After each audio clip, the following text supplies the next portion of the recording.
painting dun sa exhibit na yung tungkol kay Jenny. Ay, hindi ba ito yung madalas yung puntahan ni Johnny nung maliliit pa kayo?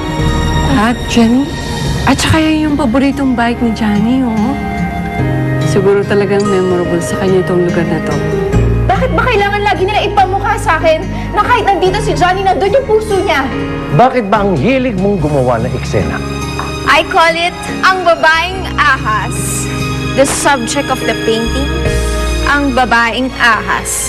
Herself, Miss Jenny Cruz.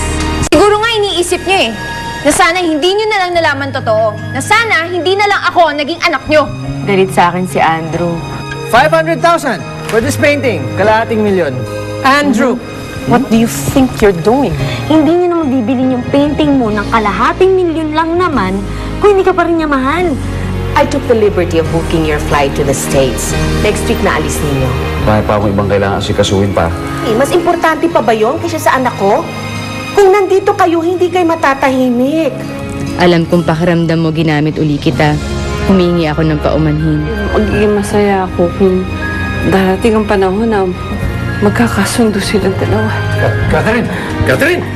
Pero Andrew... Panindigan na natin tong palabas na sinimulan mo. Drew! Jenny, nakita niyo ba si Shirley? May tumawag sa opisina kasi medyo urgent. Na-stroke ang mami niya.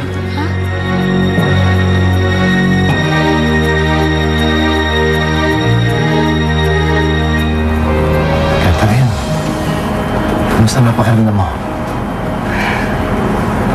Medyo okay na. Ano nangyari, Robert?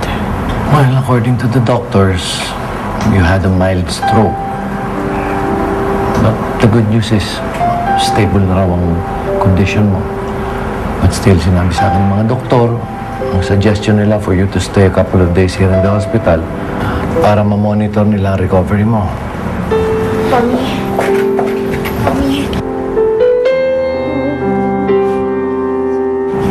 Hindi ko sinasadya. Nagawa ko lang naman yun dahil kay Jenny. Kalimutan mo na, Shirley. Si Johnny, alam ba niya nangyari? Oo, alam niya. At malamang papunta na yan dito.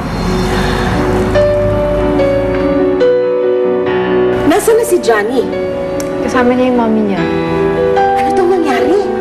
Well, Tita Catherine had a stroke. Ma, bakit ba nangyayari to? Akala ko ayos na lahat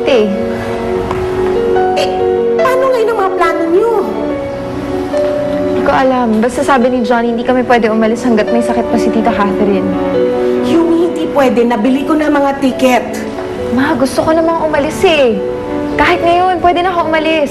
Pero paano ka naman kakalabanin yung mami niyang may sakit? Tapos lagi pang may posibilidad na magkita silang dalawa ni Jenny. O sige. Basta paggaling ni Catherine, kailangan matuloy na tong pag-alis ninyo.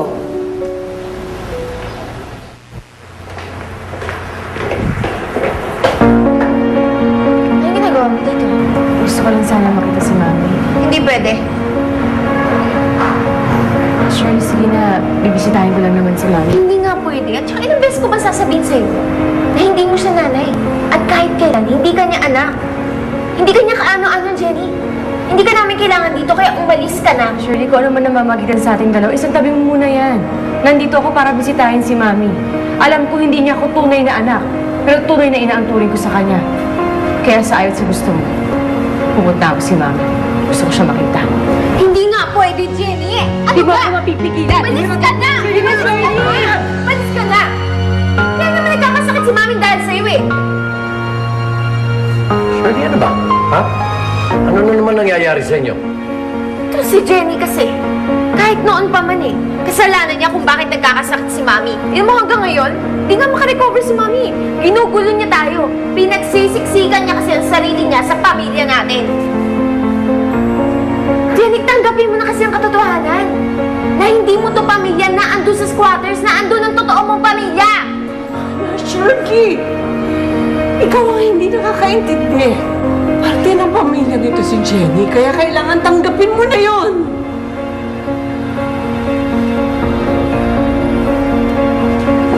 Shirley!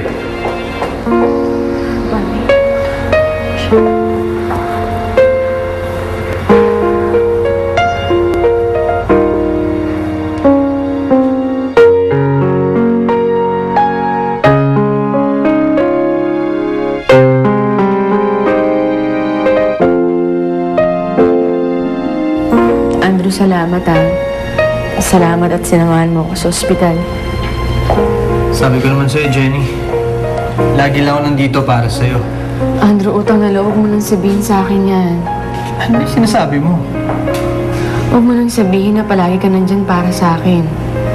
Tama na yung lubusan ako nagpapasalamat sa'yo. Lagi kitang mamahalin, Jenny.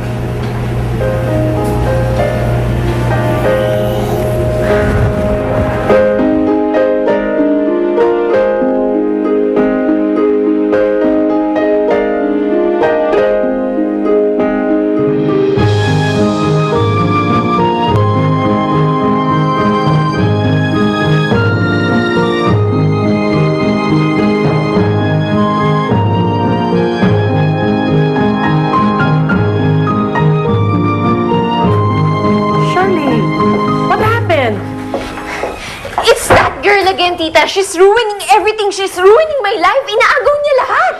So what do you plan to do about it? Mahayaan mo lang bang gawin niya sa'yo yon? Are you just going to let her win? No! No, of course not. No! Shirley, we have to move fast. Kailangan maagaw mo si Andrew sa babaeng yan. Sumasakit na ang ulo ko kakaisip ng paraan para lang mailayo yung babaeng yan sa anak ko. Well, I have an idea. I think oras na para gawin yung pinaplano ko. When we're through with her, sisirain ko rin siya sa pamilya ko. Sisirain ko rin siya kay Andrew. At pagkatapos nun, sisiguraduhin ko na wala nang lalapit pa sa kanya. O ano, kamusta na yung mami mo? Kahit pa paano maayos na siya. Pero syempre, kailangan pa rin niya manatili sa ospital ng ilang araw. Gusto ko nga siyang dalawin, kaso maghapon naman ako naka-duty dito. Pumunta ka na ospital? Eh, di nagkita kayo ni Johnny.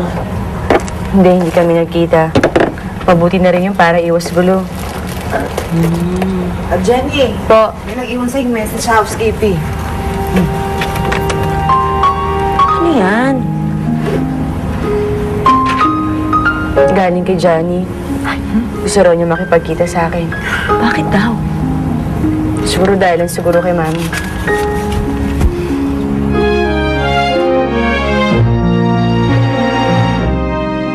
Healthy ang buong body ng bata pag may linaw ang mata, sigla, resistensya at tibay ng buto. Mula sa Vita Essentials ng Tiki Tiki Drops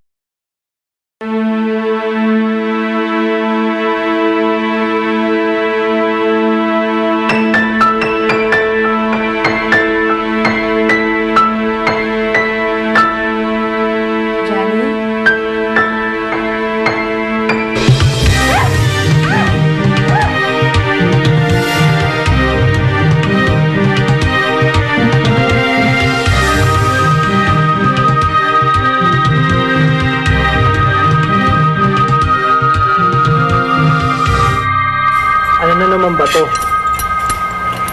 Why can't the mother have lunch with her son? Pwede ba, ma? Huwag niyo na akong bulahin. Hindi naman kayo mag-aaksaya ng panahon dito kung wala kayong kailangan sa akin. Kasi naman yung pa si Shirley. Ano, may kinalaman na naman ba to kay Jenny? She's not the right girl for you, Andrew. Stop it. Stop it, okay? Nag-aaksaya lang kayo ng laway ninyo. Huwag na kayo mag-aaksaya ng panahon ninyo.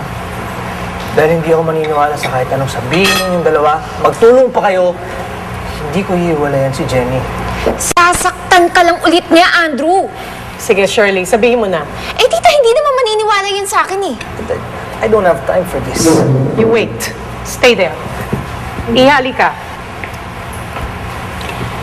Sabihin mo nga dito sa Sir Andrew niyo kung anong alam ninyo. Basta tuwing tanghali po, kapag lunch break, umaalis po si Jenny. Ang alam namin, nakikita sila sa kwarto sa dulo ng wing. Nakikita sila doon ng isang lalaki.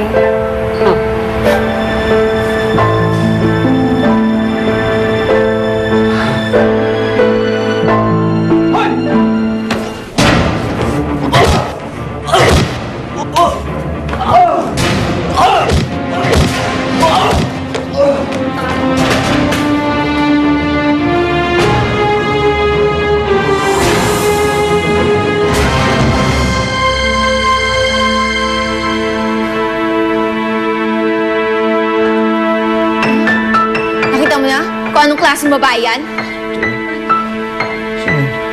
Sino yung lalaking yun? Andrew, hindi ko alam. May natanggap akong sulat. Pinapupunta ako dito, nagpunta ako dito, tapos hindi ko na alam kung ano nangyari. Nakita ko na... Sinungaling! Kalat na sa buong resort na nakikipagkita ka dyan sa lalaking yan. Ang kapal din ang mukha mo, no? Dito pa talaga sa resort. Wala akong lalaki. Huwag ka na mag-deny, Jenny. Huling-huli ka na eh. Wala akong ginagawang masama. Wala akong dapat ipaliwanag sa inyo dahil wala akong ginagawang masama. Bahala kayo kung anong gusto niyong isipin. Pero malinis ang konsensya ko. At ano, ha? Ako ang pinapalabas mo masama? Ikaw lang sabi niya, hindi ako. Hayop ka!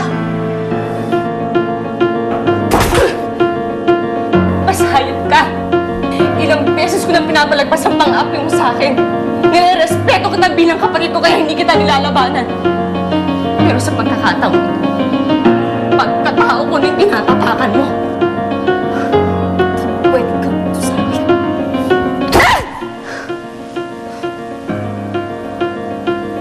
Ano gusto mo? Ulitin ko sa'yo.